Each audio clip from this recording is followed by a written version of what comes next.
지금 시장 상황이 뭐랄까 정말 뜨거운 AI 기대감과 차가운 지정학적 현실이 그야말로 정면으로 충돌하고 있습니다.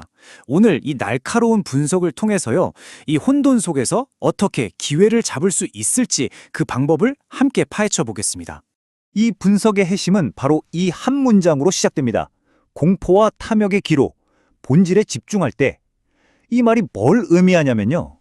지금 시장이 얼마나 팽팽한 긴장감 속에 있는지, 그리고 우리가 단순히 오르내리는 숫자 너머의 것을 봐야 한다는 아주 강력한 메시지를 던지고 있는 겁니다. 자, 그럼 본격적으로 한번 들어가 볼까요? 겉으로 보면 S&P 500 지수가 6,800을 넘고 모든 게 좋아 보일 수 있어요. 하지만 그 수면 아래에서는 완전히 다른 두 개의 투자 철학이 정말 격렬하게 싸우고 있습니다. 이걸 저는 가치관의 전쟁이라고 부르고 싶네요. 바로 이 슬라이드가 그 전쟁을 이끄는 두 지휘관을 보여주죠. 왼쪽은 공포 혹은 신중함을 대표하는 워런 버핏, 현금을 계속 쌓으면서 이거 좀 위험한데? 하는 신호를 보내고 있죠. 반면에 오른쪽은 탐욕, 즉 성장에 대한 기대를 대표하는 데이비드 테퍼입니다. 기술주를 어마어마하게 사들이면서 성장의 모든 걸 걸고 있어요. 말 그대로 시장의 두뇌가 지금 완전히 반으로 쪼개져 있는 겁니다. 이 지표들을 보시면 지금 시장이 얼마나 혼란스러운지 한눈에 보입니다. S&P 500은 기술주 덕분에 분명 오르고 있는데 유가나 금 같은 대표적인 안전자산 가격도 동시에 폭등하고 있어요. 이게 무슨 뜻일까요? 한 발은 엑셀에 다른 한 발은 브레이크에 올려놓고 운전하는 거나 마찬가지인 거죠. 정말 모순적인 상황입니다. 아니, 그럼 이렇게 안개 속 같은 시장에서 우리는 도대체 뭘 붙잡아야 할까요? 다행히도 이 분석 보고서가 아주 명쾌한 나침반 하나를 제시합니다. 이 모든 혼란을 단번에 꿰뚫어버리는 아주 날카로운 핵심 아이디어 하나가 있습니다. 자, 핵심은 바로 이겁니다. 잠시탱. 소프트웨어는 의구심을, 하드웨어는 확신을. 이게 무슨 말이냐면요. AI가 세상을 어떻게 바꿀 거라는 그 이야기를 파는 소프트웨어는 아직은 좀 뜬구름 잡는 얘기일 수 있다는 거예요. 하지만 그 AI를 실제로 돌리기 위해서 반드시 필요한 쇳덩어리, 즉 반도체 같은 하드웨어에 대한 수요는 진짜라는 거죠. 이건 의심의 여지가 없잖아요. 굉장히 강력하면서도 또 어떻게 보면 아주 당연한 이야기입니다. 좋습니다. 그럼 이 하드웨어가 왕이다 라는 명제를 가지고 지금 시장에서 가장 뜨거운 세 군데, 바로 AI, 연준, 그리고 지정학적 리스크라는 이 세 격전지를 한번 샅샅이 파헤쳐 보겠습니다. 첫 번째 격전지는 인공지능 그 자체입니다. 왼쪽을 보시면 수많은 소프트웨어 기업들이 지금 떨고 있어요. AI가 우리를 대체하는 거 아니야? 하는 공포에다가 거품 낀 주가, 그리고 누가 진짜 이길지 모르는 완전 전쟁터거든요. 근데 오른쪽을 보세요. AI가 뭘로 돌아가죠? 결국 HBM 같은 고성능 메모리, 바로 이 칩이 있어야 하는 겁니다. 이 수요는 진짜 백이라는 거죠. 아까 봤던 데이비드 테퍼, 그 똑똑한 투자자가 왜 마이크론 같은 메모리 회사 지분을 250%나 늘렸겠어요? 바로 이겁니다.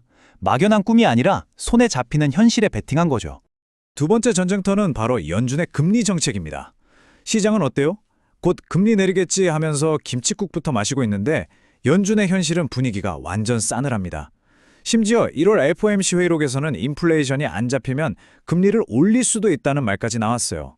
이건 한껏 부풀어 있는 AI 기술주에 그야말로 찬물을 끼얹는 가장 큰 위험 요소입니다. 마지막 격전지는 언제 터질지 모르는 시한폭탄, 지정학적 리스크입니다. 최근에 미국이랑 이란 사이가 안 좋아지니까 유가가 하루 만에 4%가 넘게 폭등했죠. 이게 그냥 기름값이 좀 오르는 문제가 아니에요. 세계 경제 전체를 멈추게 할 수 있는 뇌관이라고요. 그런데 재밌는 건 모든 위기 속에는 기회가 있다는 거죠.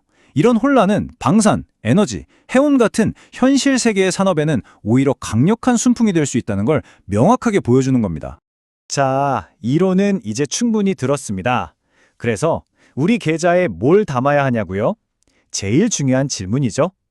이 보고서가 아주 친절하게도 투자자 유형별로 깍딱 맞춰서 알파를 찾는 구체적인 전략, 일종의 작전 지도를 제시해 줍니다. 만약 여러분이 주식 투자자라면 전략은 아주 명확해집니다. 하드웨어는 확신을 준다. 이 원칙 하나만 기억하세요. 삼성전자나 SK하이닉스처럼 실제 칩을 만드는 기업들은 사고, 반대로 실체가 불분명한 중소형 소프트웨어 기업들은 파는 겁니다. 확실한 것은 비중을 늘리고 불확실한 것은 줄이는 거죠. 좀 더 공격적인 투자자라면 파생 상품으로 더 다양한 전략을 구사할 수 있습니다. 첫째, 유가나 금을 사서 지정학적 리스크가 현실화될 때 수익을 내는 거고요.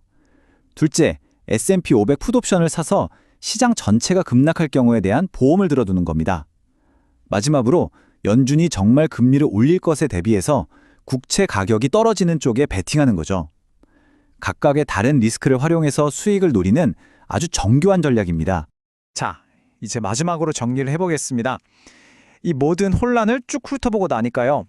결국 우리는 기본으로 돌아가서 진짜 중요한 게 뭘까 다시 생각하게 되는 것 같습니다. 마치 위대한 투자자들이 항상 그랬던 것처럼 말이죠.